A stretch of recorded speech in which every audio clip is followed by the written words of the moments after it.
आजपर्यंत जवळपास महाराष्ट्रामध्ये 56 ओबीसी समाजासाठी 56 जी आर निघाले, त्यापैकी 52 जी आर हे फडणवीस साहेबांनी काढलेले। आपण ही कर्जमाफी कधीपर्यंत करणार आणि हे जे सगळ्या ज्या संस्था आहे 161 सहकारी उपसा जलसंचन संस्था यांना न्याय कधीपर्यंत देणार। महाज्योतीला एकूण तरतूद ही 297 कोटीची आहे आणि पुरवणी मागण्यामध्ये 526 कोटी रुपयाची मागणी केलेली आहे। पण आज जे आपण जेव्हा बघितलं ते वित्तीय तरतूद त्यात फक्त 100 कोटी रुपयाची केलेली आहे। भंडारा शहरातील वाढीव पाणी पुरवठा योजना रखडलेले काम युद्ध पातळीवर पूर्ण करून नागरिकांना स्वच्छ व मुबलक पाणी पुरवठा सुनिश्चित करण्याबाबतचा हा माझा औचित्याचा मुद्दा होता।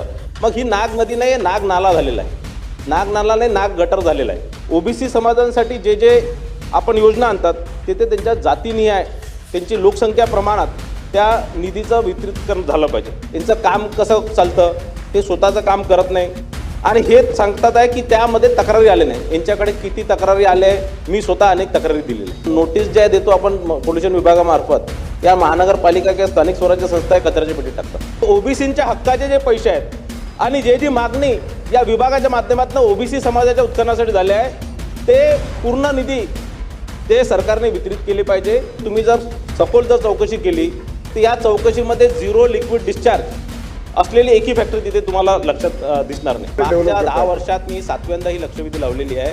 याच्यावर मला कधी समाधानकारक उत्तर मिळालं नाही।